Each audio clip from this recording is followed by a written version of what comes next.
Godwin, and apparently Leonard Fournette's just the guy again. How fun. God, I love this team. I love football, and I love covering this as my job.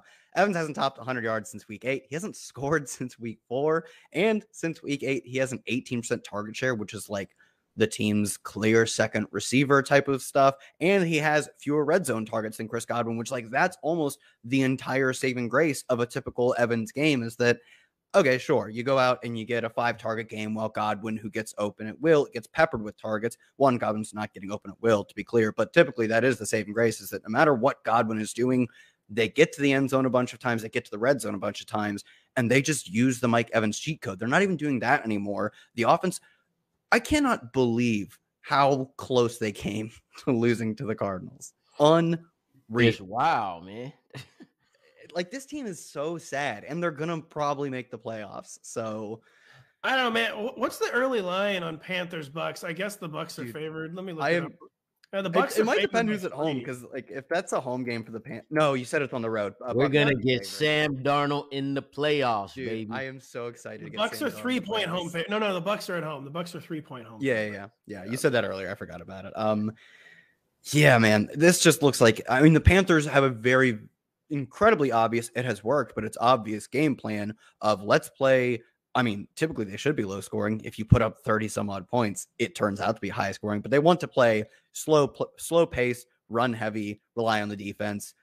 If their run game pops off, the game might score points, but the Bucks are also perfectly fine doing that too, running on first down, taking like contested short throws to Chris Godwin. Like they want to keep this game at its under, right?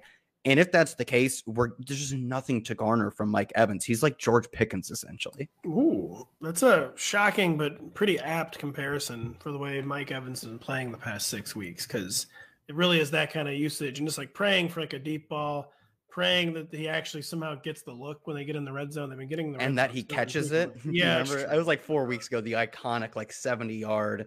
My season hangs in the balance. That's 5 and 6, and I had Mike Evans. I had Tom Brady in a distance scoring league. Distance score. You and your distance scoring league. You know what? We don't need to talk about it, but we are. We just did. But yeah, Mike Evans is just—it's a sad, sordid tale.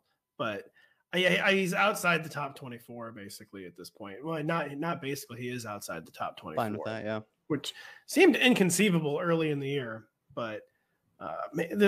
Producer Adam points out the Bucks are 5.5-point favorites. It's been bet down to 3. Dude, I want to go to a Sam Darnold-led Panthers playoff game more than anything I've wanted in a long time. Please.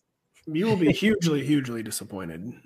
No, I want to watch them lose to the Cowboys by 40. Please. Ooh, they would beat the Cowboys just because that'd be a very Cowboys thing to do. That'd be funny too. Cowboys. Lawrence, who are you having trouble ranking at wideout in week 17? Jahan Dotson, and not really because it's a bad thing. It's a good thing, really.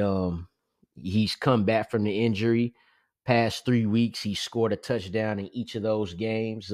He's getting the targets with 9, 6, and 9, 76 yards, 105 yards, and 54 the past 3 games. He's actually outscored Terry McLaurin in the past 3 games, and we see that, getting Carson Wentz back didn't really, Allegedly. We still don't know for sure if he's starting, but we're pretty sure he is.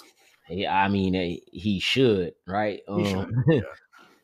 The only thing I worry about is if I'm a Jahan Dotson manager going into this week in fantasy is you got to remember that early in the season, Curtis Samuel was highly successful with Carson Wentz. Like, Curtis Samuel had basically built himself into being a consistent, like a low-end wide receiver 2 with Carson Wentz. Like, those targets was not going away. He was getting consistently he was getting near or getting double-digit targets every game with Carson Wentz. So, but on the flip side, Jahan Dotson was scoring touchdowns early in the season as well. So, and that's what he's doing now.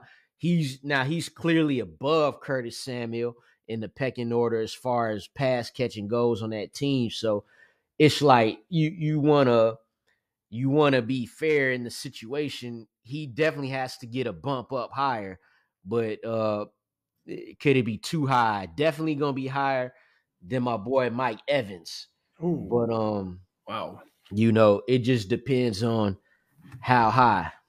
Yeah, I wanted to. Yeah, you jump in, Kyle. I wanted to bring up, and I figured we would just talk about it now, but as a player I wanted to talk about was Terry McLaurin. For the kind of inverse of the reasons you brought up, is that we saw it was so stark that when Carson Wentz started off the year, Curtis Samuel was immediately a thing, and Jahan Dotson was playing well as well.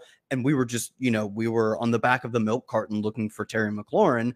And last week, we didn't see that in the box score because he caught a long 51-yard non-touchdown, but then scored a few plays later from Taylor Heineke. Carson Wentz comes in, throws, I believe, 16 passes, and Terry McLaurin, immediately the switch flips, and he gets 1 target on 16 Carson Wentz attempts. So I think how highly you rank Jahan Dotson is almost the inverse. And I'm kind of assuming Carson Wentz is going to start like you guys said, but assuming that's the case, how highly you rank Dotson is like the exact inverse of how you rank Terry McLaurin. If you are comfortable, and I think I will be, plummeting Terry McLaurin with Carson Wentz under center, you should absolutely feel free to really pump the Jahan Dotson and even the Curtis Samuel numbers. Totally. I mean, Jahan Dotson had 4 touchdowns in 4 games with Carson Wentz before Dotson got hurt. And then when he came back, of course, Carson Wentz had been benched. Yeah, producer Adam points out inside the 20-yard line this year, Jahan Dotson has 5 touchdowns on 6 catches and 7 targets. And a lot of that was from Carson Wentz looking his way in the red zone. And the man just does not celebrate the Terry McLaurin catalog the way the rest of us do. For some reason, does not seem to realize how amazing Terry McLaurin is at the game of football. And really, really, really, really, really, we're talking really likes Curtis Samuel more than any human being should. But it's just so many variables for this Commanders receiver core, just like the shifting fortunes and how they're playing, and then the quarterback change. Right? I'm very confused what to do with Jahan Dotson. I do have him higher than I did last week, so I'm keeping him on his march up the ranks. But I just wish there wasn't this another new variable. But I think we can all agree he's at least a wide receiver 3, Jahan Dotson. It sounds like Lawrence maybe had him as a wide receiver 2. Is that true, Lawrence? Do you have him as a wide receiver 2? It's getting there. It's getting there. Maybe by Thursday he'll be a wide receiver 2. Yeah, things change. Like you said, let's make sure Carson Wentz is on in there. And then we'll see. Yeah, maybe they're going to announce Sam Howell as the starter. Is he still on the team? He's a rookie, right? He'll be out my rankings then. Yeah. Didn't he hurt something in the preseason? I don't remember. It's got to be Carson Wentz, though. Yeah. Hey, it's Matthew Berry from NBC Sports and Rotoworld.com. Just want to thank you so much for watching what you just watched, or at least being too lazy to click out of it after the autoplay just kept it going. So either way, thank you so much for just letting it scroll by your screen. And now I'd like to ask you respectfully, please subscribe to the NFL on NBC YouTube channel for the latest NFL news, fantasy headlines from Rotoworld, and betting analysis from NBC Sports Edge.